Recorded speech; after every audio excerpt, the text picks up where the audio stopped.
देखिए, nature village के संस्थापक निर्भय प्रताप के द्वारा लगातार गुणगान तिरंगा यात्रा चलाया जा रहा है। इसी दौरान जो आम जनता है उनका सैलाब इनके साथ उमड़ पड़ा है। इसी कड़ी में जो जमुई की जनता है उन्होंने बड़ा सवाल कर दिया। उन्होंने कहा कि आपको राजनीतिक में आनी चाहिए और राजनीति में आकर जमुई की चौमुखी विकास को लेकर भी चर्चाएं करनी चाहिए। इनकी इस बातों को लेकर जो पूर्व अंचलाधिकारी निर्भय प्रताप हैं उन्होंने भी कहा राजनीति में आना कोई गलत बात नहीं है, जरूरत पड़ा तो हम लोग जमुई की जनता के हित के लिए राजनीति में भी आएंगे। फिलहाल अपने देश के तिरंगा को लेकर हम लोग गुणगान यात्रा निकाले हैं और वीर सपूतों को याद कर लोगों के बीच जा रहे हैं ताकि देश की अखंडता को बनाए रखें। इस दौरान जो निर्भय प्रताप है उन्होंने पत्रकारों से बातचीत करते हुए क्या कहा, देखा जा रहा है जो भी ग्रामीण है, जो भी तिरंगा यात्रा में शामिल हुए हैं, जहाँ भी आप जा रहे हैं वहाँ से ये मांग उठ रही है कि आपको राजनीति में उतरना चाहिए।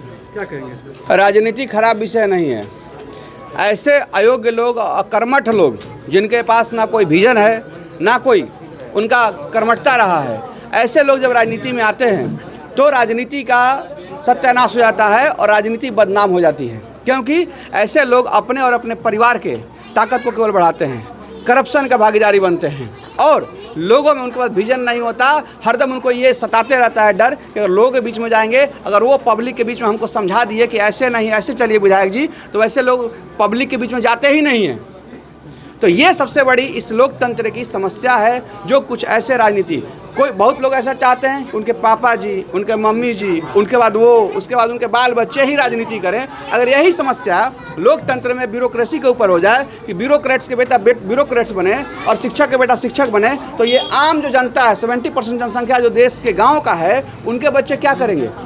तो योग्यता को बढ़ाइए, क्योंकि डेमोक्रेसी लोकतंत्र की कल्पना ही किया गया था कि योग्य लोगों को आगे बढ़ा करके नेतृत्व। हो सकता है आप खिलाड़ी हो सकता है आप शिक्षक हो सकता है आप व्यवसायी हो, लेकिन जरूरी नहीं कि हो सकता है आप बढ़िया नेता हो, आपकी समझ उत्तम हो, ये कोई जरूरी नहीं है। तो योग्यता को लेकर के चलना चाहिए। गाँव में अब ये मांग हो रही है, लोग कह रहे हैं, जहाँ भी आप यात्रा कर रहे हैं वहाँ से आवाज़ उठ रही है कि आपके ऐसे लोगों को राजनीति में आना चाहिए, जमुई से चुनाव लड़ना चाहिए। देखिए, मैं अभी लोगों के बीच में राष्ट्र गुणगान लेकर के निकला हूँ। मेरा मानसिकता क्लियर है। जब सामाजिक क्षेत्र में मैं था, सामाजिक काम कर रहा था नेचर विलेज के द्वारा, तो ही मेरा विजन क्लियर था। मैं लगातार लोगों के बीच में सामाजिक काम कर रहा था गांव-गांव जा करके।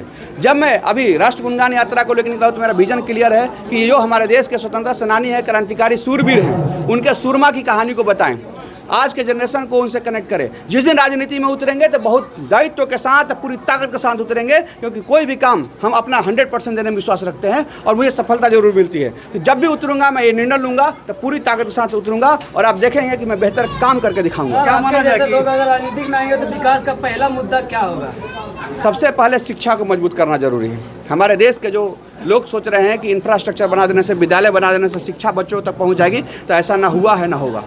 शिक्षा को मजबूत करने के लिए बहुत ज़रूरी है कि जो पेरेंट्स हैं, माता पिता हैं, शिक्षक हैं, बच्चों, तीनों का कनेक्शन अगर एक प्लेटफॉर्म पर ला करके देखा जाए, ये काम जनप्रतिनिधि विधायक ही कर सकता है, क्योंकि उसको अपील बड़ी होती है। लेकिन दुर्भाग्य है कि लोग पुलिया और विद्यालय का उद्घाटन करके इतना सोचते हैं कि बहुत हो गया। अरे ऐसा नहीं है। ये तो सरकारी फंड होता है और सब फंड एलोकेटेड होता है कि यहाँ पुल, इस विधानसभा में पुल जाना है, इस विधानसभा में इतना स्कूल जाना है, ये सब होना है। आपका क्या दायित्व है? आपने क्या किया खुद, जो अपना अपील के द्वारा अपने जो लोगों के बीच में समर्थन, उसका प्रयास करके क्या बेहतर किया? इसकी अगर पूछेंगे आप किसी से तो शायद नहीं बताएगा। बहुत सारे गांव में हम लोग घूम रहे हैं, बहुत सारे जनप्रतिनिधि 4-4.5 साल में गए ही नहीं।